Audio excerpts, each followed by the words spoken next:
नमस्कार दोस्तों, आपका स्वागत है आपके अपने चैनल स्टडी वाइन्स ऑफिशियल पर।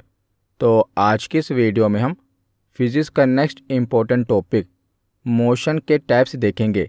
गति और गति के प्रकार के बारे में पढ़ेंगे। बहुत ही इम्पोर्टेंट टॉपिक है। पहले हम पूरे टॉपिक को अच्छे से पढ़ेंगे और लास्ट में प्रीवियस ईयर क्वेश्चन भी कवर करेंगे। तो पहले आप पूरी वीडियो को एंड तक देखें और लास्ट में प्रीवियस ईयर क्वेश्चन जरूर अटेम्प्ट करें। तो चलिए बिना देरी किए हुए वीडियो को शुरू करते हैं। तो चलिए वीडियो की शुरुआत करते हैं और गति के बारे में पढ़ना शुरू करते हैं। तो प्रत्येक वस्तु या तो विराम की अवस्था में होती है या गति की अवस्था में होती है, और विराम एवं गति दोनों ही स्थितियां समय एवं प्रेक्षक के सापेक्ष होती हैं। समय यानी कि टाइम और प्रेक्षक मतलब कि ऑब्जर्वर। जैसे कोई गाड़ी चल रही है तो जो व्यक्ति खड़ा होकर उसे देख रहा है, ऑब्जर्व कर रहा है, उसे प्रेक्षक कहेंगे। तो विराम एवं गति दोनों स्थितियां समय एवं प्रेक्षक के सापेक्ष होती हैं। यदि समय तथा प्रेक्षक की स्थिति के सापेक्ष किसी वस्तु की स्थिति में परिवर्तन ना हो तो वह उस वस्तु की विराम अवस्था कहलाती है। यानी कि अगर किसी वस्तु की अवस्था में कोई परिवर्तन ना हो, उसकी स्थिति में कोई परिवर्तन ना हो, तो उसे हम कहेंगे कि ये एट रेस्ट है, यानी कि विराम की अवस्था में है। विराम की अवस्था के उदाहरण क्या हैं? तो आपको पता ही है कि कोई चीज़ रेस्ट की अवस्था में कब है, विराम की अवस्था में कब है, जब उसकी जो स्थिति है उसमें कोई बदलाव नहीं हो रहा टाइम के सापेक्ष में। यानी कि अगर वो वस्तु टाइम के हिसाब से अगले सेकंड में भी वहीं पर है, उसकी स्थिति में कोई परिवर्तन नहीं हो रहा टाइम के हिसाब से, तो वो क्या है, विराम की अवस्था में है। जैसे जमीन में लगे हुए पेड़ पौधे, मेज पर रखी हुई पुस्तक, एक चलती ट्रेन में बैठे हुए यात्री के सापेक्ष उसके सहयात्रियों की स्थिति, ये सभी क्या हैं, ये विराम की अवस्था में है। यानी कि इनकी अवस्था में कोई परिवर्तन नहीं हो रहा। तो गति को समझने से पहले हमने ये देख लिया कि विराम की अवस्था क्या है। अब हम देखते हैं कि गति क्या होती है।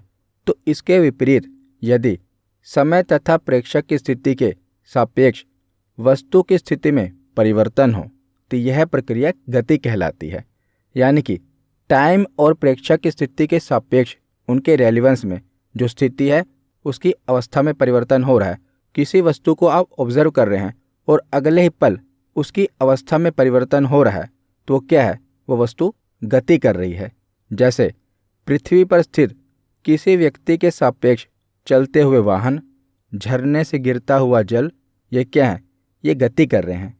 तो इस प्रकार गति एवं विराम दोनों ही परस्पर सापेक्षिक अवधारणाएं हैं, रिलेटिव कंसेप्ट हैं।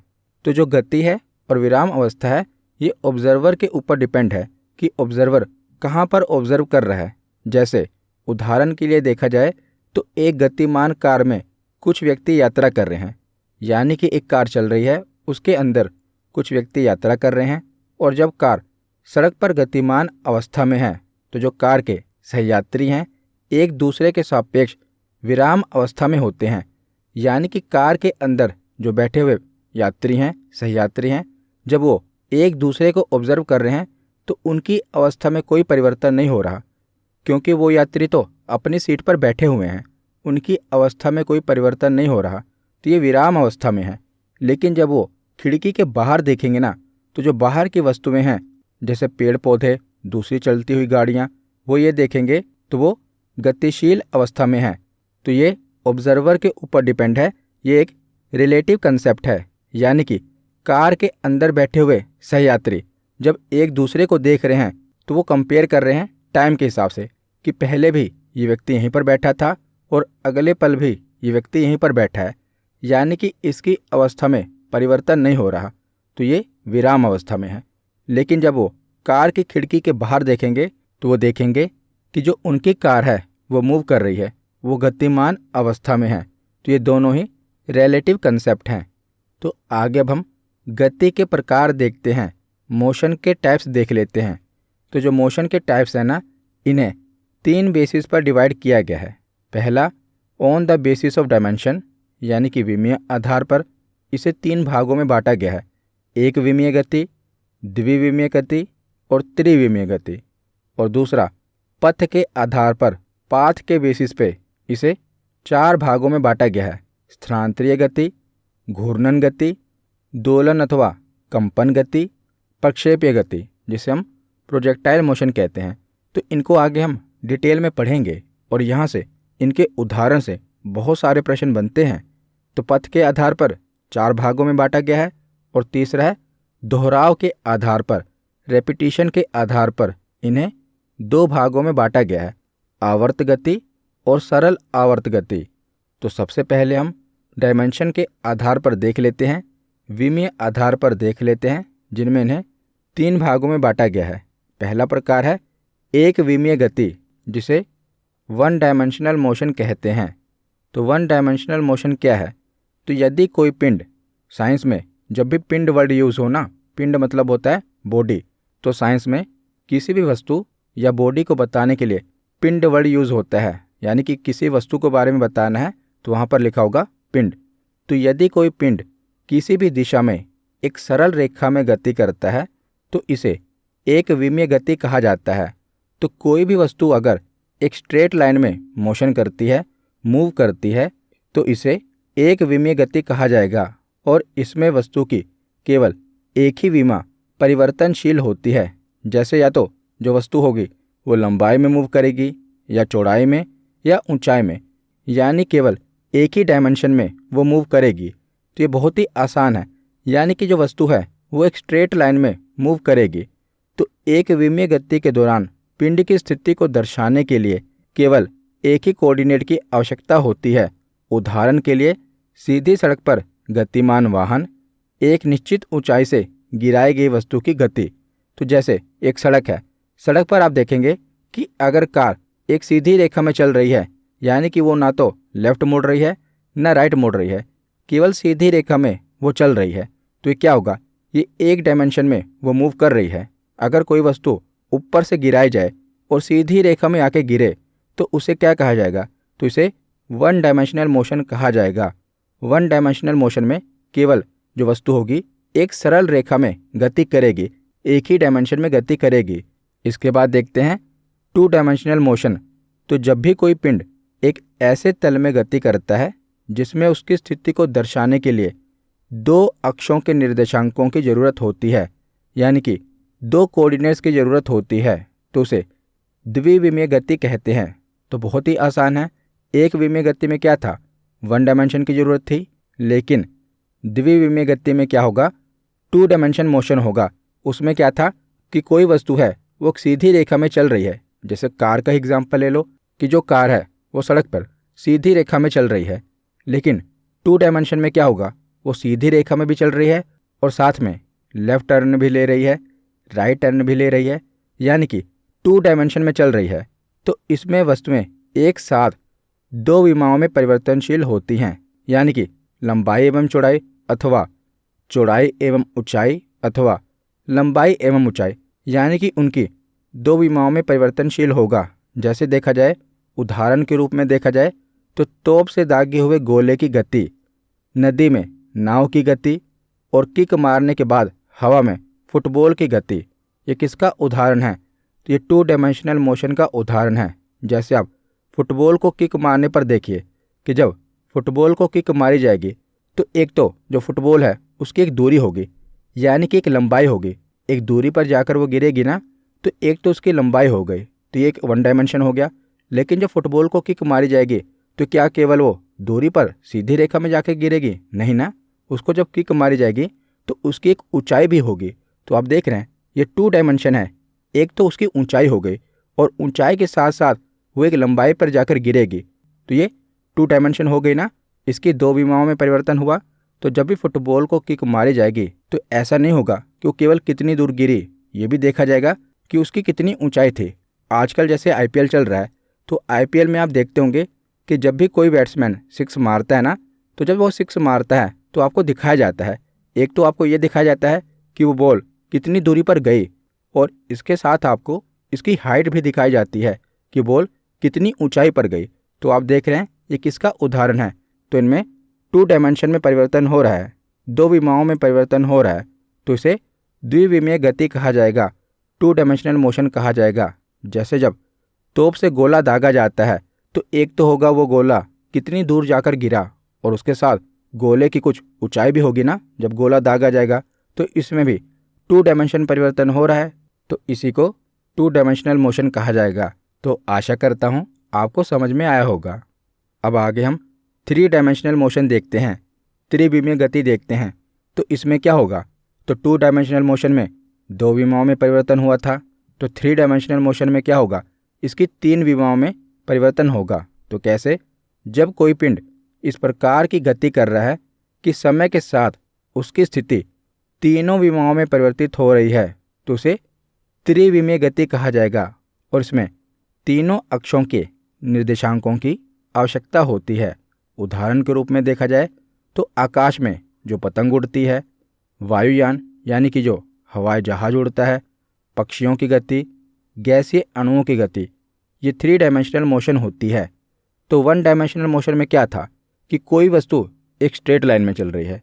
2 डायमेंशनल मोशन में क्या है कि वो स्ट्रेट लाइन में तो चल रही है, यानी उसकी एक दूरी तो है, लंबाई तो है, और उसके साथ साथ एक और डायमेंशन होगा, या तो उसकी ऊंचाई होगी या चौड़ाई होगी।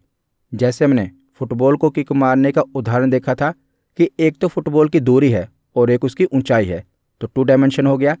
3 डायमेंशन में क्या होगा कि इसमें लंबाई भी होगी, चौड़ाई भी होगी और ऊंचाई भी होगी, यानी कि तीनों डायमेंशन होंगे। जैसे हम आकाश में पतंग उड़ाते हैं, तो जब हम पतंग उड़ाते हैं तो पतंग की एक दूरी होती है, और दूरी के साथ इसकी एक ऊंचाई भी होती है, और ऊंचाई के साथ इसे हम लेफ्ट में भी ले जा सकते हैं, राइट में भी ले जा सकते हैं, यानी कि हम पतंग को तीनों डायमेंशन में उड़ा रहे हैं ना, लंबाई भी है, ऊंचाई भी है, और इसको कभी लेफ्ट लेकर जा रहे हैं, राइट लेकर जा रहे हैं। पतंग को हम केवल सीधी रेखा में तो नहीं उड़ाते ना, जैसे जो पक्षी है जब वो हवा में उड़ रहा है तो वो ऊपर की तरफ भी जा रहा है, नीचे की तरफ भी जा रहा है, दाएं भी जा रहा है, बाएं भी जा रहा है, यानी कि तीनों डायमेंशन में वो उड़ रहा है। यहाँ पर हम ये नहीं कह सकते कि जो पक्षी है ये केवल सीधी रेखा में उड़ रहा है, ऐसा नहीं होता ना। तो इसमें 3 डायमेंशनल चेंज हो रहा है। तो जब भी गति में 3 डायमेंशनल चेंज हो तो उसे त्रिविमीय गति कहा जाएगा। तो आशा करता हूँ कि आपको डायमेंशन के बेसिस पे जो मोशन की गति होती है वो समझ में आ गई होगी। अब हम पाथ के बेसिस पर यानी कि रास्ते के बेसिस पर गतियों के प्रकार देख लेते हैं।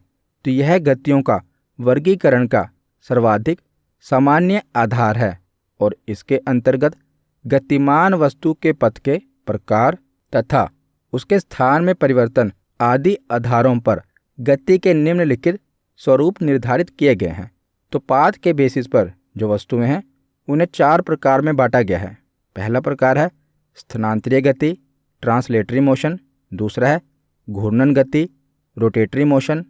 तीसरा प्रकार है दोलन अथवा कंपन गति, ऑस्किलेटरी मोशन। और चौथा प्रकार है प्रक्षेपीय गति, प्रोजेक्टाइल मोशन। तो एक एक करके इन चारों के बारे में पढ़ते हैं। ये चारों ही पाथ के बेसिस पर बांटे गए हैं। तो पहला है स्थानांतरीय गति, ट्रांसलेटरी मोशन। तो ट्रांसलेटरी मोशन क्या होता है, तो इस प्रकार की गति में जो गतिमान पिंड होता है उसके स्थान में परिवर्तन होता है तथा उस पिंड के सभी कण एक समान वेग से गति करते हैं। यानी कि जो पिंड है, जो वस्तु है, उसकी पूरी बॉडी मूव हो रही है, और उसके पूरी बॉडी मूव होने के साथ उसके जो पार्टिकल्स हैं, सारे कण हैं, वो भी सेम वेलोसिटी से मूव कर रहे हैं। तो कोई भी वस्तु है वो कणों से मिलकर बनी है।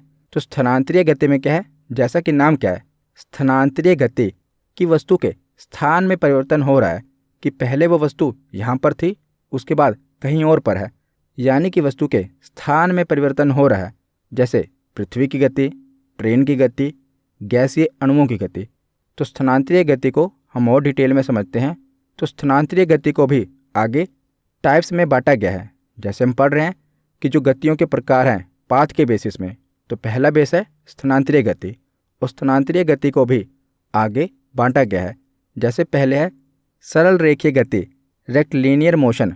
तो जब कोई कण अथवा पिंड एक सरल रेखा में गति करता है तो उसकी गति सरल रेखीय गति कहलाती है। जैसे कदम ताल करती हुई सैनिक की टुकड़ी, पृथ्वी पर ऊर्ध्वाधर गिरती हुई कोई वस्तु, सीधी एवं समतल सड़क पर चलती हुई कार, तो इसमें क्या है कि कोई भी वस्तु है वो सीधा सरल रेखा में गति कर रही है। तो आप कहेंगे ये तो हमने वन डायमेंशन में भी पढ़ा था। तो हाँ, वहाँ पर हमने डायमेंशन के बेसिस पर बांटा था और यहाँ पर हम पाथ के बेसिस पर पढ़ रहे हैं। तो सरल रेखीय गति में क्या होगा कि कोई भी पिंड है जब वो एक सीधी रेखा में गति करेगा तो उसे सरल रेखीय गति कहा जाएगा। जो सैनिक की टुकड़ी होती है, आपने देखा होगा गणतंत्र दिवस में सैनिक की टुकड़ी परेड करती है, तो आपने देखा होगा कि वो एक सीधी रेखा में परेड करते हैं ना, तो इसे क्या कहा जाएगा?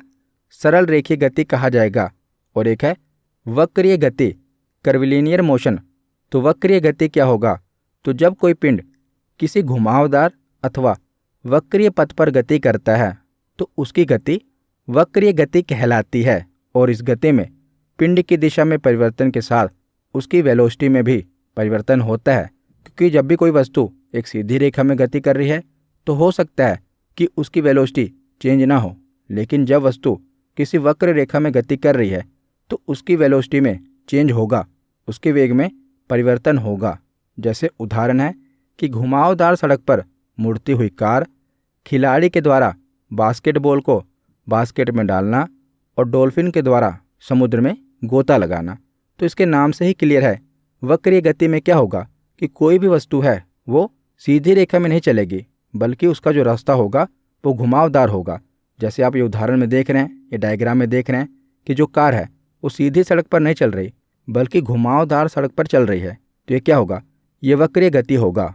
और जो डॉल्फिन होती है, अगर आपने डॉल्फिन को देखा होगा कि वो पानी में कैसे तैरती हैं, तो वो एक सीधी रेखा में नहीं चलती बल्कि वो पहले पानी के बाहर निकलेंगी, फिर पानी के अंदर कूदेंगी, फिर पानी के बाहर निकलेंगी और पानी के अंदर कूदेंगी। तो ये क्या है? एक घुमावदार यानी कि कर्व पाथ है उनका। तो ये एक कर्व तरीके से, घुमावदार तरीके से पानी के अंदर तैरती हैं। तो ये क्या होगा? वक्रीय गति का उदाहरण होगा। आगे हम पढ़ते हैं वृत्तीय गति, सर्कुलर मोशन। तो वृत्त क्या होता है? सर्कल, यानी यहाँ पर जो गति हो रही होगी वो एक सर्कल में हो रही होगी। तो जब कोई पिंड किसी वृत्ताकार पथ पर गति करता है तो उसकी गति वृत्तीय गति कहलाती है। और इस दौरान गतिमान पिंड किसी भी समय पर अपने पथ के केंद्र से समान दूरी पर होता है, क्योंकि यह उस वृत्ताकार पथ की परिधि पर गति करता है। तो बहुत ही आसान है, इसमें कुछ खास नहीं है। इसमें यह बताया गया है कि सर्कुलर मोशन में कोई भी जो पिंड है वो सर्कुलर पाथ पर गति करता है, केंद्र में तो गति करेगा नहीं। उदाहरण के रूप में देखा जाए तो वृत्ताकार पथ पर जो धावक होता है वो रनर होता है, वो गति करता है। सूर्य के चारों ओर पृथ्वी की जो गति होती है ये भी सर्कुलर मोशन है। पृथ्वी के चारों ओर चंद्रमा की गति ये भी क्या है? सर्कुलर मोशन है। और एक निश्चित ऊंचाई पर पृथ्वी का चक्कर लगाते हुए जो सैटेलाइट हैं वो भी क्या हैं? वो भी सर्कुलर मोशन कर रहे हैं। तो सर्कुलर मोशन में क्या होगा कि जो भी पिंड है वो एक सर्कुलर पाथ पर मोशन करेगा। जैसे जो पृथ्वी होती है वो सूर्य के चारों ओर चक्कर लगाती है, तो ये क्या है? ये सर्कुलर मोशन है। एक खिलाड़ी है वो जो सर्कुलर पाथ है, गोल ग्राउंड है, उसके चारों ओर चक्कर लगा रहा है, तो ये क्या होगा? सर्कुलर मोशन होगा। इसके बाद है अनियमित गति यानी कि रैंडम मोशन। तो इसमें कोई भी पाथ डिसाइड नहीं है, ये रैंडम है। तो जब कोई पिंड किसी अनिर्धारित पाथ पर अनिर्धारित दिशाओं में अव्यवस्थित तरीके से गति करता है तो इसे अनियमित गति कहा जाता है। और अनियमित गति को जिगजैग या ब्राउनियन गति भी कहते हैं। उदाहरण के रूप में देखा जाए तो जो आकाश में पक्षियों की गति होती है वो निर्धारित नहीं होती कि वो इसी रास्ते से जाएंगी, वो अनिर्धारित है, यानी कि वो रैंडम मोशन होता है। गैसीय अणुओं की गति देखा जाए, चींटियों की गति देखी जाए, धूल कणों की गति देखी जाए, तो ये अनियमित गति होती हैं। धूल कणों की गति पूछी जाती है तो धूल कणों की गति रैंडम मोशन होता है। तो ये हमने स्थानांतरीय गतियों के प्रकार देखे। आगे हम घूर्णन गति के बारे में पढ़ते हैं। तो हम पाथ के बेसिस पर गतियों के प्रकार पढ़ रहे हैं, जिसमें हमने स्थानांतरीय गति के बारे में पढ़ा और स्थानांतरीय गति के प्रकार देख लिए। अब हम पाथ के बेसिस पर दूसरा प्रकार देखते हैं, घूर्णन गति, रोटेटरी मोशन। तो घूर्णन गति क्या होता है? तो जब कोई पिंड अपने अक्ष के चारों ओर गति करता है तो यह उस पिंड की घूर्णन गति कहलाती है। और घूर्णन एवं वृत्तीय गति में लगभग एक जैसी गति प्रतीत होती है, परंतु दोनों में मुख्य अंतर यह है कि वृत्तीय गति में पिंड का अक्ष पिंड से पृथक स्थित होता है, जबकि घूर्णन गति में पिंड का अक्ष पिंड के अंदर स्थित होता है। तो आसान शब्दों में मैं आपको समझाता हूँ। तो जो घूर्णन गति है और वृत्तीय गति है, आपको ये सेम दिखाई देगी, लेकिन इसमें परिवर्तन होता है। तो परिवर्तन को हम पृथ्वी से समझते हैं। तो जो हमारी पृथ्वी है ना, ये अपने अक्ष पर, अपने एक्सिस पर भी घूम रही है, तो इसे कहा जाएगा घूर्णन गति। लेकिन जो हमारी पृथ्वी है अपने अक्ष पर तो घूम ही रही है, लेकिन इसके साथ साथ ये सूर्य के चारों ओर भी चक्कर लगा रही है। तो जो ये सूर्य के चारों ओर चक्कर लगा रही है, इसे हम सर्कुलर मोशन कहेंगे। लेकिन जो हमारी पृथ्वी है जो अपने अक्ष पर घूम रही है, इसे रोटेटरी मोशन कहेंगे। पृथ्वी अपने अक्ष पर घूम रही है, इसी कारण दिन और रात होते हैं, और पृथ्वी सूर्य के चारों ओर घूम रही है, इसी कारण मौसम में परिवर्तन होता है। तो आशा करता हूँ आपको समझ में आया होगा कि रोटेटरी मोशन क्या है और सर्कुलर मोशन क्या है। तो सर्कुलर मोशन में क्या होगा कि एक सर्कुलर पाथ पर कोई भी पिंड मूव करेगा, लेकिन रोटेटरी मोशन में क्या होगा कि वो अपने ही एक्सिस पर रोटेट करेगा। उदाहरण के रूप में देखा जाए तो वाहनों के पहियों तथा स्टीयरिंग व्हील की गति, पृथ्वी का घूर्णन, हेलीकॉप्टर के ऊपर लगे पंखे की गति, लट्टू की गति। आपने लट्टू तो बहुत नचाया होगा ना। तो जब हम लट्टू को नचाते हैं तो लट्टू अपने एक्सिस पर गोल गोल घूमता है, तो इसी को घूर्णन गति कहा जाएगा। लट्टू किसी के चारों ओर चक्कर नहीं लगा रहा ना, वो अपने ही एक्सिस पर घूम रहा है, तो इसे क्या कहा जाएगा? घूर्णन गति कहा जाएगा, रोटेटरी मोशन कहा जाएगा। इसके बाद हम पाथ के बेसिस पर अगला प्रकार देखते हैं, दोलन अथवा कंपन गति, जिसे ऑस्किलेटरी मोशन कहा जाता है। तो जब कोई पिंड अपनी माध्य स्थिति मीन पोजीशन के आगे पीछे अथवा ऊपर नीचे गति करता है, तो इसे उस पिंड का दोलन अथवा कंपन गति कहा जाता है। उदाहरण के रूप में देखा जाए तो जो घड़ी का पेंडुलम होता है, वो आप देखते हैं कि लेफ्ट राइट मूव करता है ना, तो ये क्या है? दोलन गति है। दूसरा उदाहरण है कि एक सिरे पर स्थिर तथा दूसरे सिरे को खींचकर जोड़े गए स्प्रिंग की गति। तीसरा उदाहरण है कि सितार बजाते समय जो उसके तारों के द्वारा गति होती है, कंपन होता है, इसे भी दोलन अथवा कंपन गति कहेंगे। चौथा उदाहरण है झूले की गति। तो झूले में क्या होता है कि व्यक्ति को बैठाया जाता है और झूले को झुलाया जाता है। तो झूला क्या होता है? लेफ्ट टू राइट मूव कर रहा है ना, तो इसे कहा जाएगा दोलन गति, कि वो अपने जो माध्य स्थिति है उसकी जो पोजीशन है, अपनी पोजीशन के आगे तथा पीछे गति करेगा, तो उसी को दोलन गति कहा जाएगा। तो आशा करता हूँ आपको समझ में आया होगा। इसके बाद हम प्रोजेक्टाइल मोशन के बारे में पढ़ते हैं। ये इम्पोर्टेंट है। प्रक्षेप्य गति, तो जब किसी पिंड को आकाश में तिर्यक रूप से, तिर्यक यानी तिरछा, अर्थात पृथ्वी की सतह के समीप फेंका जाता है, तो यह पिंड पृथ्वी के गुरुत्व के प्रभाव में आके वक्रीय पथ में गति करता है। तो सरल शब्दों में आपको समझाऊं तो जैसे जब हम भाला फेंकते हैं, तो भाला फेंकने का एक एंगल होता है ना, हम भाले को ऊपर की ओर तो नहीं फेंकते, ना ही नीचे की ओर फेंकते हैं, एक एंगल में फेंकते हैं ना। तो एक एंगल में हम फेंकते हैं, उसके बाद पृथ्वी की ग्रेविटी के कारण वो नीचे की ओर आता है। तो जब किसी वस्तु को एक बार बल लगाकर थीटा कोण पर फेंक दिया जाता है, तो ऐसी गति को प्रक्षेप्य गति कहते हैं। और जो प्रक्षेप का पथ होता है, ये परवलयाकार होता है, पैराबोलिक होता है, क्योंकि हम पथ के आधार पर गतियों का प्रकार देख रहे हैं। तो इसमें जो प्रक्षेप का पथ होगा, जैसे आप डायग्राम में देख रहे हैं, इसी को परवलयाकार कहा जाता है, पैराबोलिक कहा जाता है। उदाहरण के रूप में देखा जाए तो तोप का गोला, तो जब तोप का गोला छोड़ा जाता है तो एक एंगल में छोड़ा जाता है, और आप देखते हैं ना कि इसी प्रकार उसकी गति होती है कि एक एंगल में वो ऊपर की ओर जाता है, फिर पृथ्वी की ग्रेविटी के प्रभाव में आके वो नीचे की ओर आता है, तो एक कर्व पाथ होता है।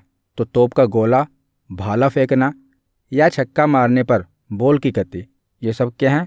तो ये सब प्रोजेक्टाइल मोशन है। तो प्रोजेक्टाइल मोशन से कुछ न्यूमेरिकल क्वेश्चन पूछ ले जाते हैं। तो प्रोजेक्टाइल मोशन के जो न्यूमेरिकल होते हैं, इसको सोल्व करने से पहले आपको कुछ टर्मिनोलॉजी के बारे में पता होना चाहिए। तो जैसे कि थीटा का मतलब क्या होगा? तो थीटा का मतलब होगा प्रोजेक्टेड एंगल।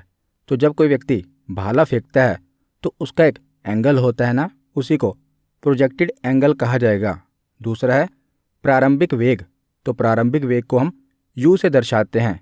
प्रारंभिक वेग का मतलब क्या होता है? Initial velocity. तो हम भाले की एग्जांपल ले रहे हैं, तो जब कोई व्यक्ति भाला फेंकेगा तो उसका एक प्रारंभिक वेग होगा, इसे हम यू से दर्शाते हैं। जी का मतलब क्या है? तो जी का मतलब है ग्रेविटेशन एक्सेलरेशन। टी का मतलब क्या है? तो time of ascent and descent, यानी कि चढ़ान और उतरान काल। क्योंकि इसमें पैराबोलिक पाथ होता है, पहले जो वस्तु है वो ऊपर जाएगी फिर नीचे आएगी, तो उसका एक चढ़ान काल होगा और उतरान काल होगा। उसके बाद है एच। तो एच से क्या दर्शाते हैं?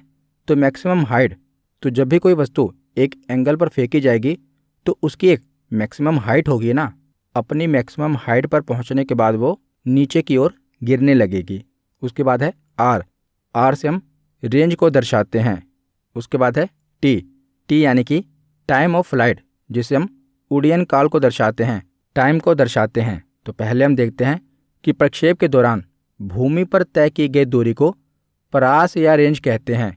तो रेंज क्या होता है ये पूछा जाता है। प्रोजेक्टाइल मोशन की रेंज पूछी जाती है। तो रेंज का मतलब है जैसे हमने जो भाला फेंका तो भाला कितनी दूर जाकर गिरा, तो उसी को उसकी रेंज कहा जाएगा। तो भूमि पर तय की गई दूरी को परास या रेंज कहते हैं। और रेंज निकालने का फॉर्मूला क्या होता है? तो U square sine 2 theta divide by G. G मतलब कि ग्रेविटेशनल एक्सेलरेशन।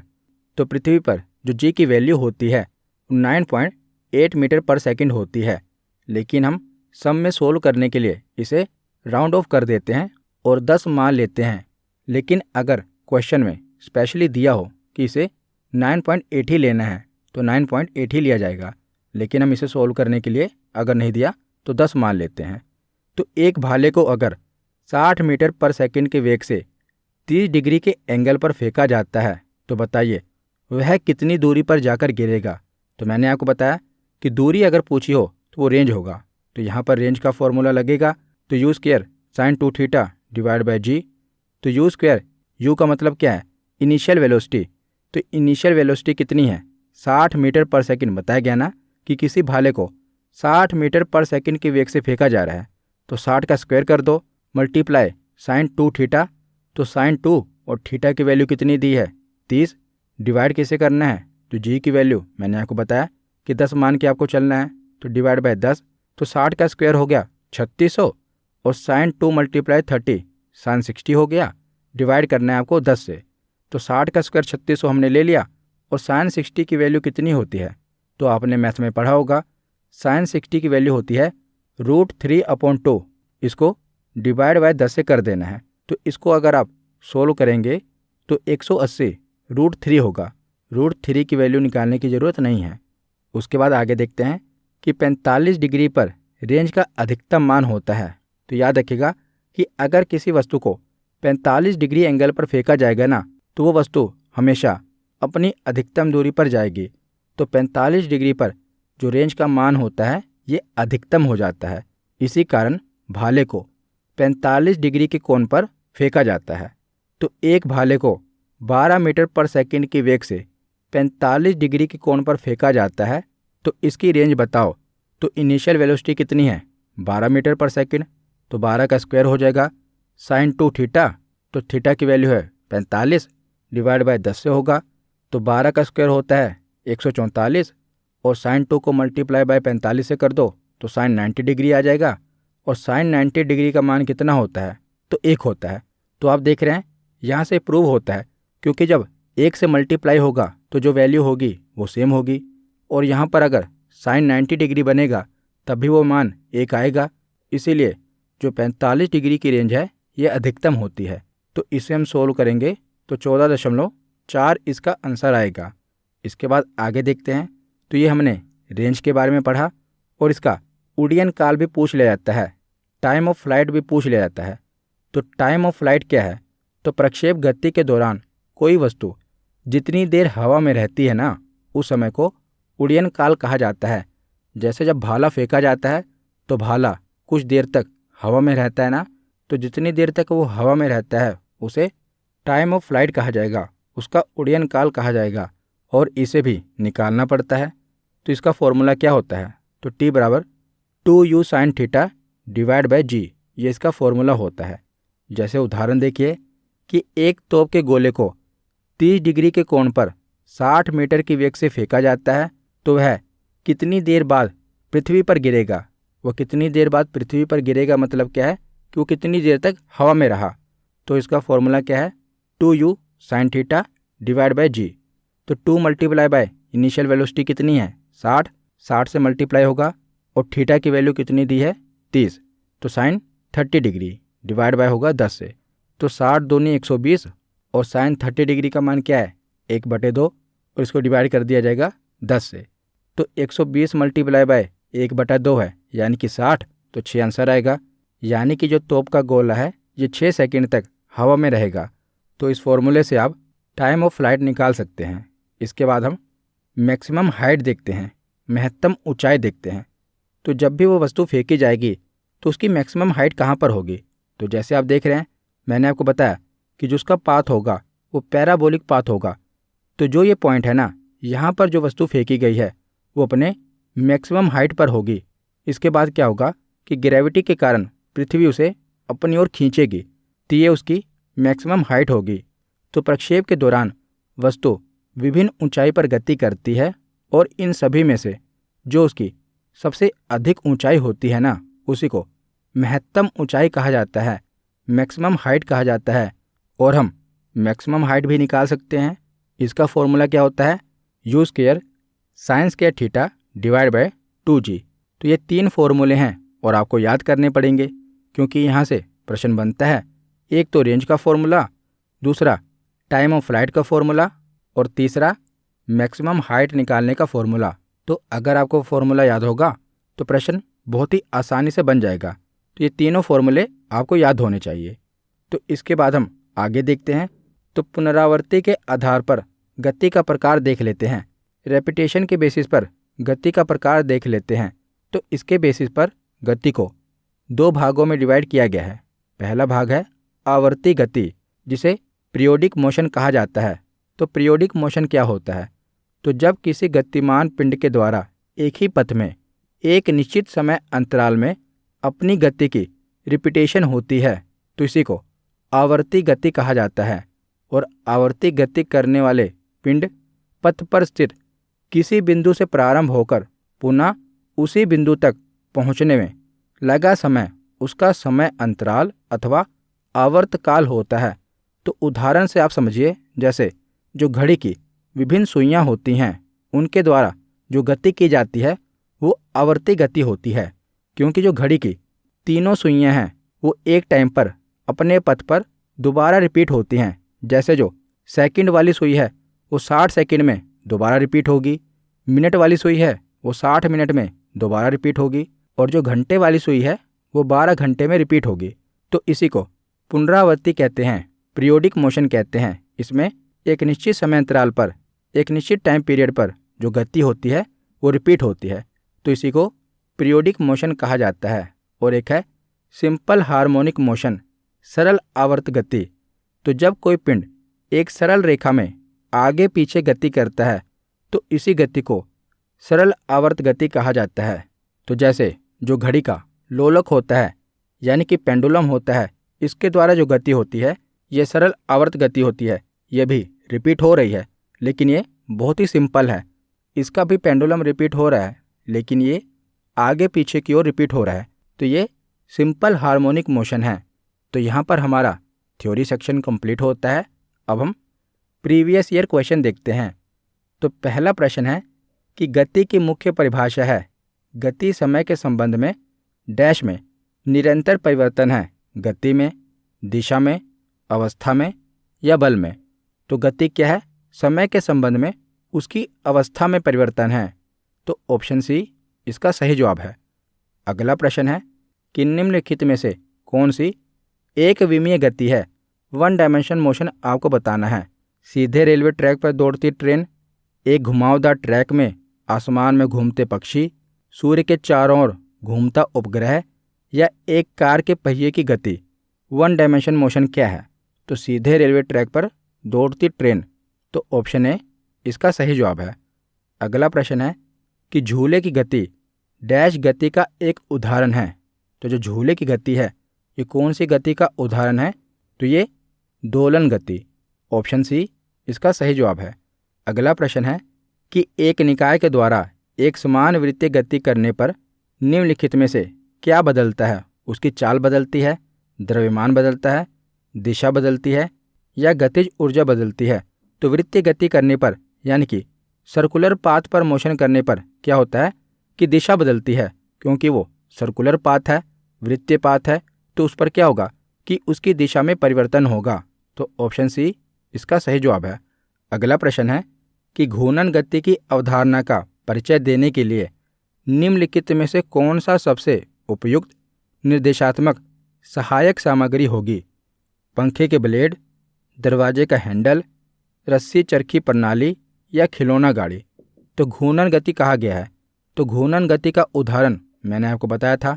तो जो पंखे का ब्लेड होता है ना, वो भी घूर्णन गति का उदाहरण है, क्योंकि वो अपने अक्ष पर घूम रहा है। तो ऑप्शन ए इसका सही जवाब है। अगला प्रश्न है कि एक अक्ष के चारों ओर गति करती कोई वस्तु किस प्रकार की गति प्रदर्शित करती है?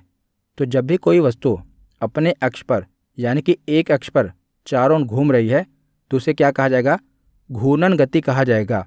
ऑप्शन बी इसका सही जवाब है। अगला प्रश्न है कि प्रक्षेप कोण डैश होने पर प्रक्षेप का परास उसकी रेंज सबसे अधिकतम होती है। तो रेंज सबसे अधिकतम किस एंगल पर होती है? 45 डिग्री के एंगल पर। तो ऑप्शन बी इसका सही जवाब है। अगला प्रश्न है कि निम्नलिखित में से कौन सी प्रक्षेप गति नहीं है? तो इसमें आपको बताना है कि कौन सा प्रोजेक्टाइल मोशन नहीं है। तो किसी दिशा में फेंका गया पत्थर, इमारत से क्षैतिज रूप से फेंका गया पत्थर, एक सीधी रेखा में गतिमान कार या बंदूक से चलाई गई गोली? तो इसमें से प्रोजेक्टाइल मोशन का उदाहरण कौन सा नहीं है? तो एक सीधी रेखा में जो गतिमान कार है ये प्रोजेक्टाइल मोशन का उदाहरण नहीं है। ये सरल रेखा में गति कर रही है, ये एक स्ट्रेट लाइन में मूव कर रही है, तो ये प्रोजेक्टाइल मोशन का उदाहरण नहीं है। तो ऑप्शन सी इसका सही जवाब है। अगला प्रश्न है कि निम्नलिखित में से कौन सा आवर्त गति का उदाहरण नहीं है? पृथ्वी सूर्य के चारों ओर घूम रही है, साधारण पेंडुलम, गिटार के तार का बजना या उपरोक्त सभी आवर्त गति के उदाहरण हैं? तो इसमें से आवर्त गति का उदाहरण कौन सा नहीं है? तो गिटार के तार का बजना ये आवर्त गति का उदाहरण नहीं है, ये दोलन अथवा कंपन गति का उदाहरण है। तो ऑप्शन सी इसका सही जवाब है। तो आज का आखिरी प्रश्न है कि निम्न में से कौन सा सरल आवर्त गति का उदाहरण है? तो सिंपल हार्मोनिक मोशन का उदाहरण कौन सा है? अपने अक्ष पर घूमती पृथ्वी, सरल लोलक गति, गेंद का फर्श पर उछलना या छत के पंखे की गति? तो सरल लोलक गति यानी कि पेंडुलम का जो मोशन होता है ये सरल आवर्त गति का उदाहरण है। तो ऑप्शन बी इसका सही जवाब है। तो आज की वीडियो यहीं पर ख़त्म होती है। कैसी लगी ये वीडियो कमेंट सेक्शन में ज़रूर बताना। धन्यवाद।